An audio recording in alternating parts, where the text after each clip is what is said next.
Welcome to today's video. Today I'm going to teach you how to make the best decisions to create the life that you want every single time. Let's dive in. When you look at it, when you zoom back, like life is very simple. It's simple, but it's not easy at all, right? Like it's challenging, that's for sure. And it can really be, life can be boiled down into a series of choices. We all have choices in our life. Sometimes it's just a small choice. Sometimes it's a big choice. Sometimes it's a choice that will change our life. Sometimes it's a choice that really won't change our life at all.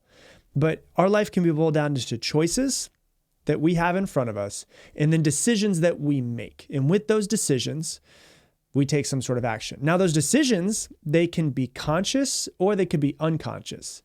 And those decisions, whatever decision we make, have consequences. Every decision has some sort of consequence. It could be good or bad. And at every moment of your life, you're taking action. You're always taking action no matter what it is that you're doing. Even if you're asleep, you're still sleeping. That's still an action. Even if you're just watching TV on the couch, you're still laying on the couch and watching TV. Both of those are actions. And so you're still always taking an action. The question is that action that you're taking in that moment going to get you closer to or further from the goals that you have in your life? And so there's choices, there's decisions, and there's actions. And that's really what it boils down to very simply. When you make decisions in your life, you are deciding who you want to be. That's what it comes down to. You know, there's a great quote that James Clear says. He says, every action that you take is a vote for the person that you wish to become. Every action that you take is a vote for the person that you wish to become. So your alarm goes off and you decide to get up when your alarm goes off. In that moment, a choice has to be made. Am I going to wake up and am I going to hit the snooze button? So there's a choice that has to be made. There's a decision that is right there. So there's choices in front of you. There's a decision that has to be made. And then there is some action. So if you decide to get up, you have made this, there's a fork in the road. You've decided, I'm going to get up, and you take that action. On the other side of that, there's a choice where you don't have to get up. You can hit the snooze button. So let's say the decision is you hit the snooze button. There's a choice that's in front of you. There's a decision that you've made, and there's an action that you're going to do. It's simple. It's not really hard, but our entire life, it comes from what decisions we end up making. If you decide that you want to scroll on Instagram, there's a choice where you can scroll or not scroll. There's a decision of what you're going to do, and there's an action that you decide to make. If you decide to read a book instead of scrolling on Instagram, there's a choice that's in front of you. There's a decision that you're going to do, and there's an action that you're going to take. Your entire life is made up of choices, decisions, and actions. You are made up of all of your decisions and all of your actions that you've decided to make over the course of your life. Every action that you take is a vote for the person that you wish to become. If you decide to go to the gym, you're just deciding to be the type of person who goes to the gym and cares about their fitness. If you decide to, eat fast food, you've decided that you're a person who decides to eat fast food instead of making a choice that's healthier for you. That's what it comes down to. And there's no good or bad or judgment or guilt or shame in this entire thing. I'm just speaking very objectively. That's just the way that life is. The problem is a lot of times what we do is we make bad decisions. We usually make the bad decisions unconsciously. Like we're not even really paying attention. We've been doing it for so long, we just continue to do them. So if you go back to the example of like fast food, right? It could be almost an unconscious thing where it's just like, you've been just eating fast food since you were a kid whenever you were hungry. So it's like, I get this craving, I'm hungry. And instead of waiting an extra 20 minutes and going to a place that might be healthier, I decide to go off and get something that's unhealthy for me. And a lot of times it's kind of unconscious. So we need to bring the unconscious choice, decision, action to the forefront of our mind and actually start to work through and see if it's what we want. And so today that's what we're going to really dive into. We're going to talk about how all of those decisions shape our lives and how we can make sure that we start making good decisions and change the bad decisions. And so, when you look at an action, this is what's really crazy about people. And I love people. I love thinking about people and seeing how they became that person and all of that and how they decided to make that choice. An action, when you look at an action of like, oh, I decided to wake up. Oh, I decided not to wake up. They seem really straightforward, but that's just surface level. Beneath the surface, there is a whole computer system that's running in the background. There are a ton of really complex cognitive processes that you have to go through. With each choice that you make, you have filters of your life, in your paradigm, in your worldview of who you think you are, who you think everyone else is in the world. It filters through all of your traumas. It filters through your successes, your failures, your relationship with your parents. And so it's not just like a decision. It's not just an action. This decision comes through and filters, when you have a choice, the decision that comes, it has to filter through all of these things that have happened to you. And that's what's crazy about it. And so I'm going to dive really deep into it so you can kind of see what I'm seeing. But, the decision comes through, goes through a filter, and you decide to make that decision. But, when you look at your conscious and your unconscious mind, your conscious mind is only about 5%. So you can consciously want to make the right choice. And we all want to make the right choice. But 95% of us in our thoughts and our programmings and conditionings and all of that stuff that exists from the moment we were born and became conscious and started having memories to the moment that we're at right now, 95% of our cognitive processing is unconscious. It is below the conscious, the subconscious mind. And so, for instance, it's really interesting. If you want to really dive deep into it, right? I love diving deep into people. If you decide to scroll on Instagram instead of focusing on your business growth, doing cold calls or knocking on your doors for your brand new business that you have, and you're like, I know I need to make some calls. I know I need to knock on some doors. And then you just start scrolling on Instagram instead of actually doing the thing that you need to do to grow your business, your decision might not really necessarily be driven by a lack of ambition or being lazy, which we would think on the surface, oh, I'm not taking that action because I'm lazy. Oh, I'm not taking that action because I don't have ambition, right? We might think that, but instead it might be a subconscious attempt to get away from potential rejection or criticism. So you might be afraid of being rejected. And so in that millisecond, when you have the choice, your brain automatically just decides to scroll instead of putting yourself out there. And you might be completely unaware of this decision that was just made. But we must become aware of our decisions. And maybe if you were to go back and back and back and back and back, and you say, okay, damn, I am noticing I'm afraid of rejection. That's why I decided to scroll on my phone. I am afraid of rejection. Why am I afraid of rejection? Maybe you're afraid of rejection because you start to go back and back and back. When was the first time I felt rejected? Did one of my parents make me feel rejected? Oh my God, my dad used to do X, Y, Z, and it made me feel rejected all the time. And so avoiding putting yourself out there and growing your business is avoiding the rejection. And that's a way to protect yourself.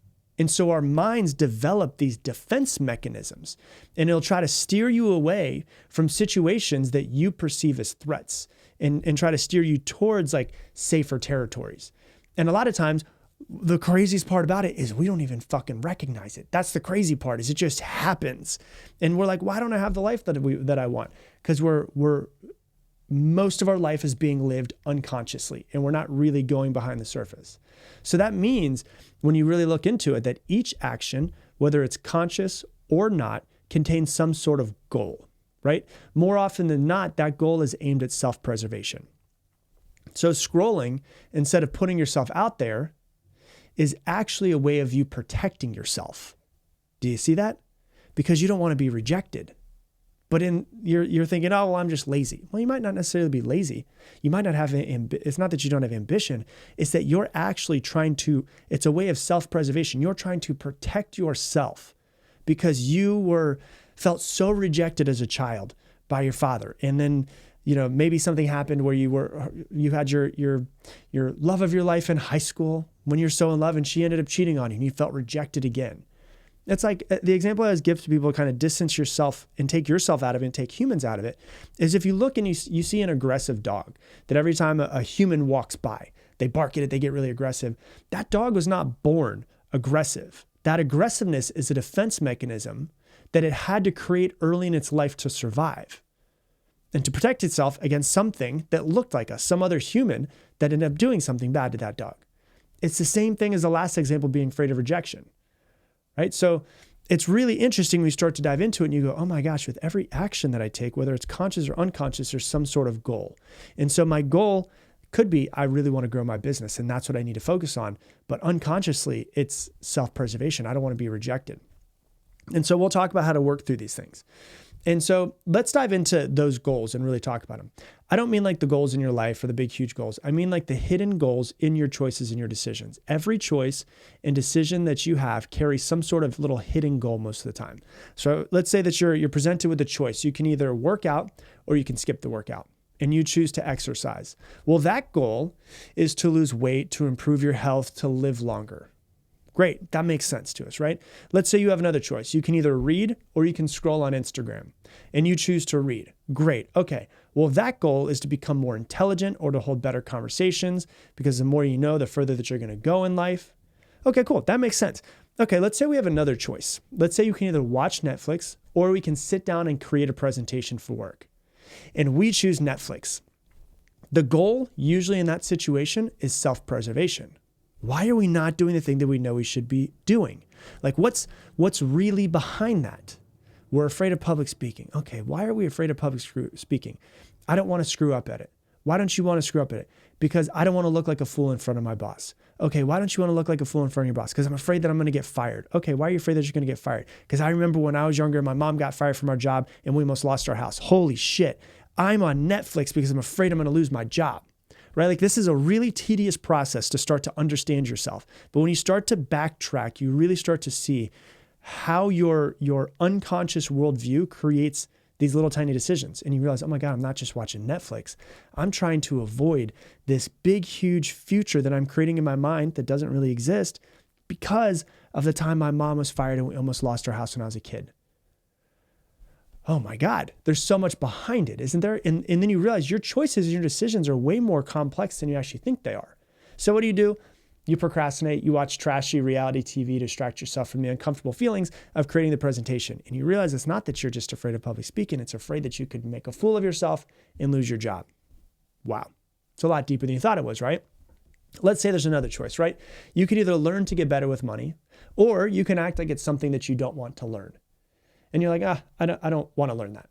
And so you choose not to learn how to get better with your money. Okay, what's really behind that? Okay, I don't want to put in the hard work and I don't want to learn. And it's uncomfortable once you know like how much there is to learn. And so you just decide not to skip it. You decide to skip it. You decide not to learn how to be good at money, and you don't have any financial freedom. Or it could be even behind that even more. And so I love working through people's psychology around money.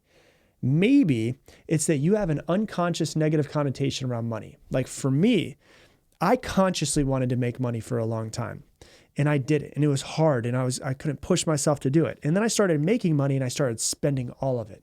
And I was like, man, why am I like this? And I started going back and I started going back and started going back. And I was like, what are my first memories around money? What do I remember? And I remember like one of the things that popped up in my head is my mom was a realtor when I was a kid. And I remember every time tax season would come around, she would get so stressed out. I remember I can still see her in my head, sitting at the dining room table, papers all in front of her, doing her taxes, being so stressed out about money.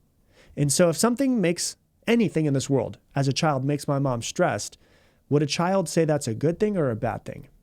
A bad thing. And so and then there's many other memories that I have of me thinking that money was bad. And so naturally, when I wanted to make it, I would stop myself from making it. Naturally, when I started making it, I would get rid of it. You know, I had another example of this. I had a client one time, and she said she had a hard time saving money. She would make all of this money, and then she had a really hard time saving it. She had these very specific rules that she set for herself, and she would break all of those rules. And then we started working on each other. I started working on her. We were working with each other, and I was like, hey, what's behind this? What do you think of money? What are your first memories around money? We started talking about it. And she eventually just blurts out, she goes, I think money's evil. And I was like, okay.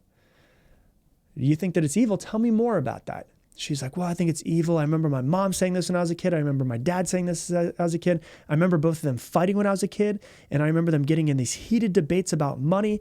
And I think I just unconsciously placed a label of money being evil. Well, of course, she's going to have trouble saving money and making money because you're always going to avoid something that you actually think is evil. And so there's all these hidden goals that are like these invisible threads that connect choices that we have to the decisions, to the actions that we make. And all of those things, depending on what it is that we have, are going to change our behavior. They're going to change our lives. They're going to shape our lives. And normally we think of goals as a good thing. And there are good things. We have a goal if we want to set a goal for the month or a goal for the year. But goals can also be these little tiny hidden goals of self-preservation. Like people are say like, Rob, I need to get over procrastination. I procrastinate too much. Like procrastination is my problem. And I say, no. Procrastination is not your problem. Procrastination is the symptom. There's something behind all that. It's like the downstream effect. There's something upstream that is making you want to procrastinate. There's something upstream there's a thought pattern. There's a self-preservation. There is a future that looks terrible in your future that you want to avoid. Procrastination is never the problem. Procrastination is a symptom. The main problem is what we're trying to get back to. Maybe you're procrastinating because you want to avoid rejection. You don't want to look stupid. You don't want to make yourself uncomfortable. You're afraid of being seen. You don't want to be judged by other people, whatever it might be. And so we tend to avoid as much discomfort as we possibly can. And when we avoid discomfort, what we do is we usually go towards immediate gratification. Oh, I want to eat right now. Oh, I want to scroll right now. Oh, I want to watch TV right now. Those are immediate gratifications, and they give you a little bit of a dopamine hit every single time. But when you go for immediate gratification, it almost always turns into bad results long term. And you've heard me say, if you listen to this podcast before, your life is either easy now and hard later, or hard now and easy later. We have many choices throughout the day. And we need to become aware of when these choices present themselves. And we need to consciously and intentionally make the right choices for ourselves. And take the path of more resistance, which is usually harder now, going to make us uncomfortable now, to make our life better in the long run. It is natural for a human to take the path of least resistance. It is. Once again, least resistance, not hard now. That means self-preservation. I'm trying to protect my energy. I'm trying to not do the hard thing because I don't want to get out of my comfort zone because I don't know what's outside of my comfort zone. And if you decide to do what's easy now, it will 100% make your life harder down the road. If you decide to do what's hard now, it will make your life easier down the road. It's just the way it goes. Like Jim Rohn has a great quote around this. He says, we all must suffer one of two things, the pain of discipline or the pain of regret. The pain of regret is way worse than the pain of discipline. I promise you that. One of them gives you immediate comfort. That's hey, I'm choosing the easy way. That's immediate comfort. The other, although it's challenging for you initially, it usually creates a way better life, longer lasting rewards, whatever it might be, right? Like deciding to go to the gym right now. It's uncomfortable.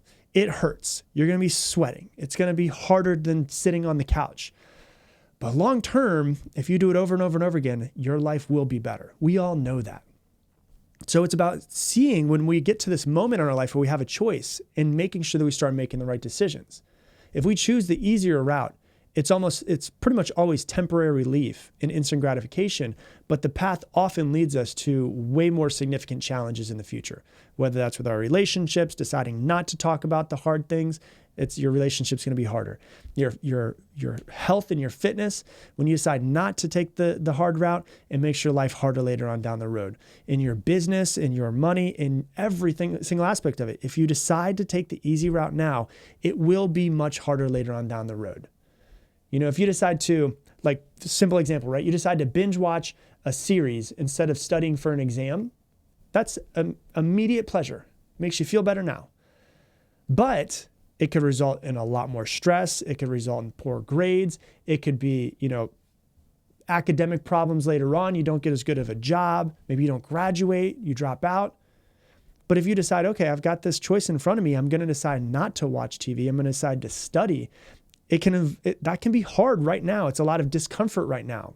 I hated studying when I was in college. That's why I dropped out of college, right? But it will make the exam way easier. And it'll eventually lead to better academic performance, less stress, potentially better career opportunities later on down the road. So when you're met with the choice of instant gratification versus delayed gratification, you have to learn to become conscious in that moment. Not to be unconscious, but to become conscious and choose the the hard now. Choose the delayed gratification. Instant gratification is always easy. Delayed gratification is always hard. Instant will make your life harder down the road. Delayed will make your life easier down the road. Your future is just a series of choices that are placed in front of you, decisions that you make either consciously or unconsciously in the present moment, and actions that you have to take, which will lead to some sort of future. But you have to decide the harder route that will create the life that you want, that lines up with the future you're trying to create. And if you do that, I promise you this, your life will be way better in the future. So that's what I got for you for today's episode. If you love this episode, please share it on your Instagram stories. Tag me in it, Rob Dial Jr., ROBDIALJR. Also, if you love this podcast, you will 100% love this thing that I have called Mindset Mentor Plus that's coming out very soon. It is a way to fully integrate these podcast episodes into your life. So you're not just listening to them passively, but you're actively engaging in every single episode. And there's going to be worksheets that come with every single episode. There's going to be exclusive Q&A sessions. There's going to be journaling prompts. There's going to be all kinds of stuff. There's going to be a whole bunch of other bonuses. If you're interested in learning about it, go to mindsetwaitlist.com right now. The first people who sign up, the actual founding members, are going to get a discount. So if you want to be the first to learn about it, go to mindsetwaitlist.com. I'll send out an email to just the waitlist before I announce it on social media, before I announce it on the podcast, and you'll be able to see what the discount is. So if you're interested, we'd love to see you in there. We'd love to connect with you. With that, I'm going to leave the same way I leave you every single episode. Make it your mission to make somebody else's day better. I appreciate you, and I hope that you have an amazing day.